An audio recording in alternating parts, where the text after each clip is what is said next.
everybody, it's Anna. Time for the Thursday card in this week's tarot story. So today we have a major arcana card. It is Judgment reversed. So Judgment, the Judgment card and on the Rider-Waite depicts resurrection. We have the angel Gabriel who's blowing his horn over the graveyard, and the people are coming out of their graves. They're stepping into new life. So the lesson behind the Judgment card is we are being encouraged to leave our old lives in the graves. All of the past is dead and gone. We want to be completely free of it so we can be radically awake to our new life. Leave it in the grave. Gravity, grave, same root word. Leave it down there so you can be light and easy on your feet, light and flexible for what's coming. You want to be awake to the magic that's coming to you right now. So this card came to us reversed.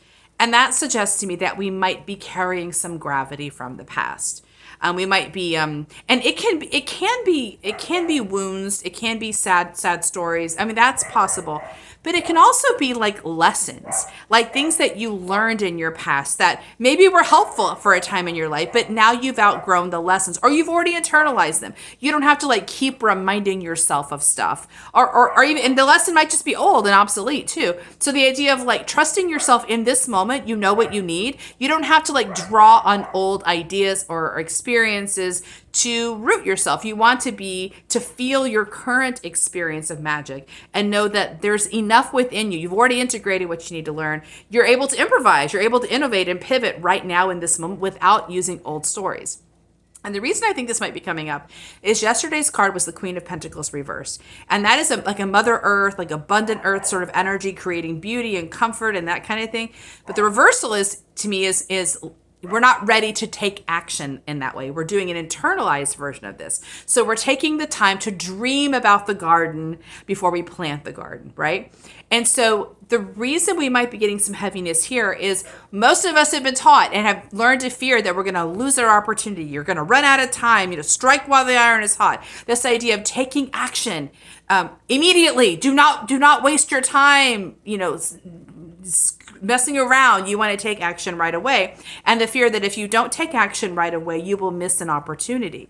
And the problem with that teaching is that it is about scarcity mindset. And also it's encouraging you to step over the integration process in the spiritual journey. You're not giving yourself any time to root in, or like the Queen of Pentacles reverse, you're not giving yourself any time to sort of surface your real magic. So yeah, you could be getting a lot of stuff done, but it won't have any magic to it. It'll end up falling apart, or it'll end up be going down a road you end up not wanting to be on, or that doesn't really match your calling.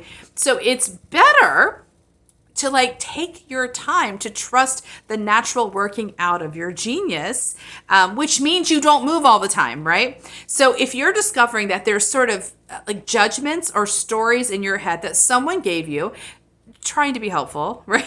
Everyone's trying to be helpful.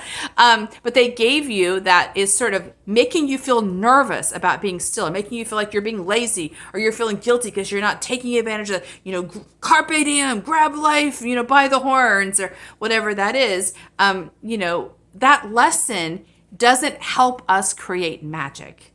It does help us stay busy, and maybe it can make us quite productive from a physical standpoint, but it doesn't connect to your actual calling or genius, or at least it can bypass that for you. So if you're being called to do an integration process, a surfacing process, trust it. If that's how you feel led right now, trust it. Kind of set aside the attachments of the past. If you can sever those stories, you don't need them. You'll know when it's time to move. You don't have to push yourself to move. You'll be excited and ready to move. The universe will start offering you opportunities to move, and you'll be like, yes, it's time to go. You don't have to push yourself to go.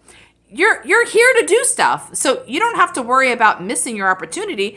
You have to worry about matching your opportunity, which means you have to rest and integrate when it's time. That's our card for today. See you tomorrow for our final card. Bye.